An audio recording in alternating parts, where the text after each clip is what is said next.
रुड़की के ग्राम धंडेरा में स्थित एक स्कूल में राष्ट्रीय मजदूर कांग्रेस इंटक के द्वारा मजदूर दिवस के उपलक्ष्य में संगोष्ठी का आयोजन किया गया। इसी दौरान इंटक की जिला कार्यकारिणी का गठन किया गया। इस दौरान कार्यक्रम के मुख्य अतिथि राष्ट्रीय मजदूर कांग्रेस इंटक के प्रदेश अध्यक्ष पूर्व कैबिनेट मंत्री हीरा सिंह बिष्ट रहे। राष्ट्रीय मजदूर कांग्रेस इंटक उत्तराखंड हरिद्वार जिला अध्यक्ष उदय सिंह पुंडीर ने अपनी कार्यकारिणी का गठन किया।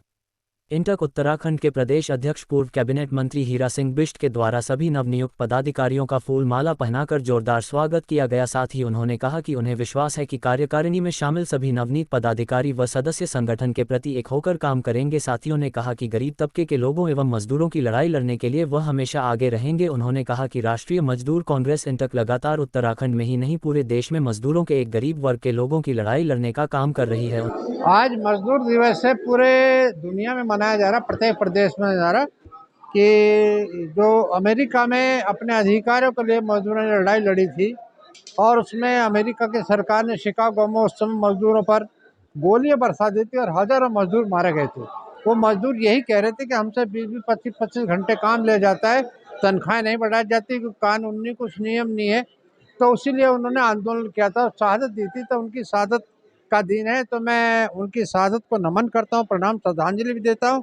और मजदूर दिवस पूरी दुनिया में, हिंदुस्तान में आज श्रमिक दिवस के रूप में मनाया जा रहा है। उनकी याद में उन सबको भी ये शुभकामना देता हूँ। मैं चाहता हूँ कि समय पर जो आज आवश्यकताएं हैं, जो नियम बने हैं, समय परिवर्तनशील है, तेजी से बढ़ रहा है।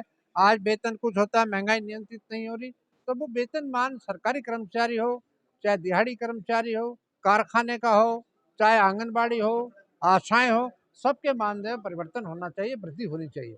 और समान कार्य का समान वेतन में एक बात कह दूं, जिस बात की मांग हम लोग कर रहे हैं, और उत्तराखंड में एक बड़ा विचित्र एक उदाहरण पेश करने के लिए हमें भी शर्म आती है कि हमारे यहाँ का कम से कम 50,000 संविदा कर्मचारी है राज्य सरकार में, काम कर रहा, चाहे ओपनल के माध्यम से लगा, पीआरडी से लगा, जिनकी 15-20 साल नौकरी हो गई, ओवर एज हो गए वो सारे, हाई कोर्ट में चले गए, तो सरकार ने नहीं सुनी। हमने गवर्नर को भी दिया, उनको भी दिया, हाँ हाँ करते आश्वासन दिया, तो हाई कोर्ट ने आदेश किया कि जितने भी उपनल के कर्मचारी हैं और वर्षों से काम कर रहे हैं, इनको नियमित किया जाए। यदि नियमित करने में कठिनाई आ रही तो इनको समान कार्य का समान वेतन दिया जाए, अर्थात राज्य सरकार कर्मचारी के बाद बराबर इनको तनख्वाह दी जाए।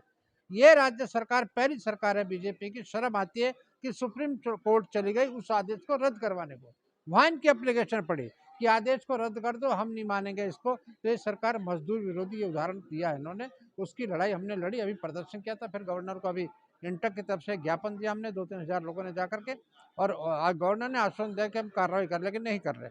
पूरे हिंदुस्तान में जहां कांग्रेस सरकार है, उन 4 में वाजपेयी जी ने उस समय प्रधानमंत्री थे, पेंशन बंद कर दी कर्मचारी। वो अरे बुढ़ापे का सहारा है, 30-40 साल आदमी नौकरी कर रहा है, उसके बाद कहाँ जाएगा, पेंशन आपने बंद कर दी। तो जहाँ कांग्रेस सरकार है वहां सबने पेंशन बहाल कर दी राज्य सरकार ने। यह उत्तराखंड की सरकार है कि हमने इसको कहा यहाँ कर्मचारी प्रधान प्रदेश है, यहाँ कर्मचारी की सेवाएं हैं, विभाग है, बहुत है, तो उनकी पेंशन बहाल कर दो। ये बहाना बना रहे कि सेंटर से पूछ रहे, सेंटर नीति बना रही। इनको ये पता नहीं कि आपका क्षेत्राधिकार है, ये आपका जुरिडिक्शन है, आप सेंटर पर डाल रहे। तो इतनी निकम्मी सरकार है धामी की, तो बिल्कुल निकम्मी, हेलीकॉप्टर में घूम रही, कोई काम भी नहीं करे, किसान का नहीं, मजदूर का। हमने कहा उसको भी नहीं ये करना चाह रहे। अब पुरानी पेंशन बहाल कर दो भाई, बुढ़ापे का सारा उसकी मांग कर रहे, कर्मचारी मांग कर रहे, नहीं कर रहे। आंगनबाड़ी आशाएं जो कांग्रेस ने उनका वेतनमान मानदेय बढ़ाया था, वही है। हम चाहते राज्य सरकार के समकक्ष दें या उनका इंसेंटिव ऐसा दे, उनको कम से कम 15-20 हज़ार एक फिक्स तो कर दें। सरकारों ने, आपकी बीएचएल हरिद्वार में कांग्रेस सरकार की देन है, देहरादून में सर्वे ऑफ इंडिया हेडक्वार्टर पूरे हिंदुस्तान का, जहाँ 3,000 लोग काम करते थे, बंद है आज। एफआरआई जो एशिया का सबसे बड़ा रिसर्च इंस्टीट्यूट है, वो धीरे धीरे बंद कर दिया गया, जहाँ हर साल 1,500 लोगों को नौकरी लगती थी।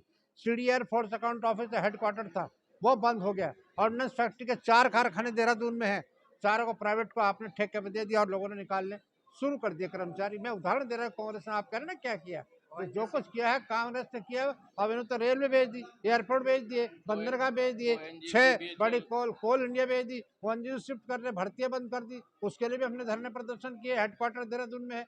तो इस तरह से जो चीजें उत्तराखंड में है, इनको संभाल के कांग्रेस की देना है। आपने, मैं कह रहा हूँ बीजेपी ने एक बता दो रोजगार के लिए क्या किया। बेहतर सरकार तो, मैं तो कांग्रेस तो गरीब की, किसान की, मजदूर की बात करेंगे।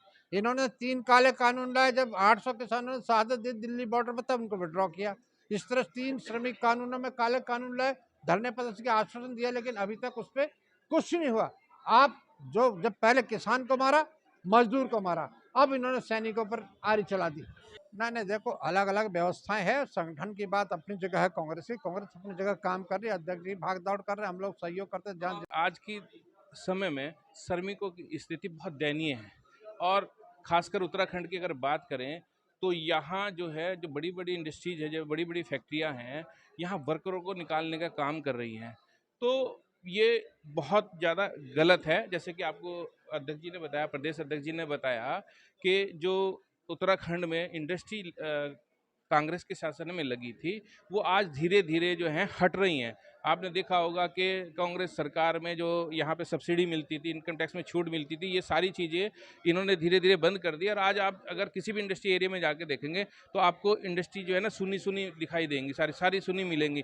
और मैं 2 कंपनियों का मैं नाम भी ले देता हूँ, सत्यम और एक राजा बिस्कुट हैं, जिसके श्रमिक लगभग 5-6 सालों से सड़कों पर घूम रहे हैं।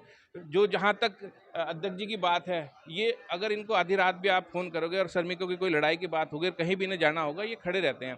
आपको मैं बता दूं कि अभी 8 तारीख में हम लोगों ने एक प्रदर्शन किया था, मुख्यमंत्री आवास का घेराव किया था और ज्ञापन दिया था हमने माननीय राज्यपाल को। और उस समय भी ये कम से कम 6-7 घंटे धूप में रहे और उसके बाद इनकी बल्कि तबीयत भी खराब हो गई, बेहोश हो गए। लेकिन ये इनके जज्बे को सलाम है, ये मजदूरों की सेवा करने से पीछे नहीं हटते।